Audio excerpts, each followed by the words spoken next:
ओडिशा में होगा भाजपा बीजेडी का गठबंधन, नवीन पटनायक पर पीएम मोदी की खामोशी से अटकलें तेज। प्रधानमंत्री नरेंद्र मोदी मंगलवार को ओडिशा के दौरे पर थे। इस दौरान उन्होंने विपक्ष पर जोरदार हमला बोला, लेकिन नवीन पटनायक की सरकार पर खामोश रहे। इसके साथ ही भाजपा और ओडिशा के बीच गठबंधन की अटकलें तेज हो गई हैं। हालांकि दोनों दलों के नेताओं के द्वारा ऐसी किसी भी संभावना से लगातार इनकार किया जा रहा है। आपको बता दें कि पीएम मोदी ने भ्रष्टाचार, घोटालों, शासन और परिवारवाद को लेकर कांग्रेस और इंडिया गठबंधन पर निशाना साधा।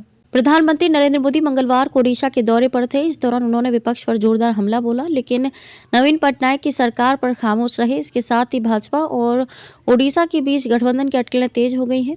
हालांकि दोनों दलों के नेताओं के द्वारा ऐसी किसी भी संभावना से लगातार इनकार किया जा रहा है।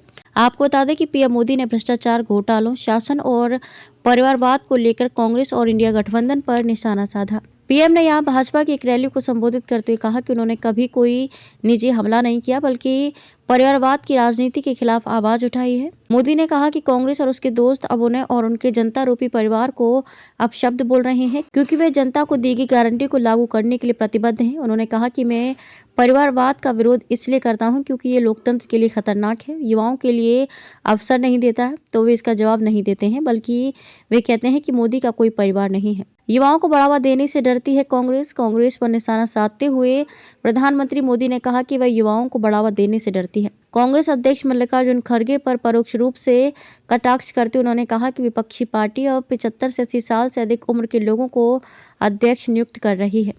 कांग्रेस पर निशाना साधते उन्होंने कहा कि पार्टी ने कभी भी 50 साल से कम उम्र के किसी व्यक्ति को पदोन्नति नहीं दी। उन्होंने कहा कि कांग्रेस को डर है कि अगर 50 साल का आदमी आकर आगे बढ़ जाता है तो परिवार का क्या होगा। जहां परिवारवादियों की सत्ता वे राज्य बर्बाद। प्रधानमंत्री ने कहा कि जम्मू कश्मीर से लेकर तमिलनाडु तक जहां जहां परिवार की संचालित पार्टियां शासन कर रही हैं, वे राज्य बर्बाद हो गए हैं। उन्होंने कहा कि वे परिवार मजबूत जरूर हुए हैं, लेकिन राज नहीं। उन्होंने जनता से सवाल भी किया कि क्या इन परिवार द्वारा संचालित राजनीति को जारी रहने दिया जाना चाहिए। उन्होंने आरोप लगाया कि परिवार द्वारा संचालित ऐसी पार्टियां लोकतंत्र विरोधी, प्रतिभा विरोधी और युवा विरोधी हैं।